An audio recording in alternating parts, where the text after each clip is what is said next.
তাকবীর! নারায়ে তাকবীর! বাংলাদেশ জামাত ইসলামী জিন্দাবাদ জিন্দাবাদ! নারায়ে তাকবীর!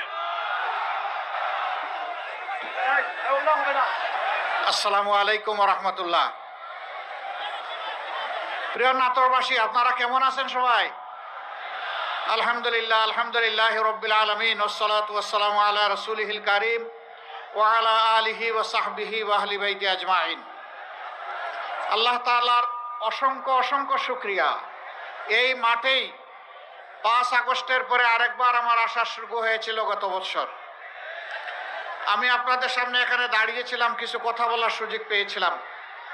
আজকে আবার নির্বাচনকে সামনে রেখে ঐতিহাসিক দায়িত্ব পালনের জন্য মূলত আপনাদের সামনে আমার হাজিরা। আমরা সবাই জানি আগামী 12 ফেব্রুয়ারি ইনশাআল্লাহ গণভোট এবং জাতীয় নির্বাচন অনুষ্ঠিত হবে একই দিনে।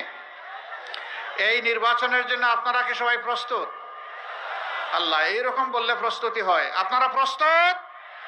ও মাশাআল্লাহ, বোঝা গেল প্রস্তুতি মজবুত আছে, আলহামদুলিল্লাহ। এখন প্রস্তুতি বহুবিধ, সেই কথা পরে বলছি। এ বাংলাদেশ আমাদের সকলের প্রিয় জন্মভূমি। বাংলাদেশ ভালো থাকলে আমরা ভালো থাকব, বাংলাদেশ ভালো না থাকলে আমরা কেউ ভালো থাকতে পারবো না।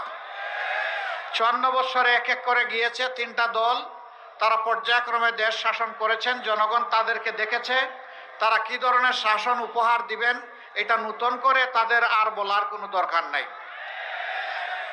এর মাঝে একটা দল এখন কার্যত তারা কার্যক্রম নিষিদ্ধ হয়ে বাংলাদেশে রাজনৈতিক ময়দানে নেই। তাদের ব্যাপারে আমি কথা বলে সময় নষ্ট করতে চাই না, কারণ 15.5 বছরে জনগণ ভালো করে হাড়ে হাড়ে চিনেছে তারা কারা।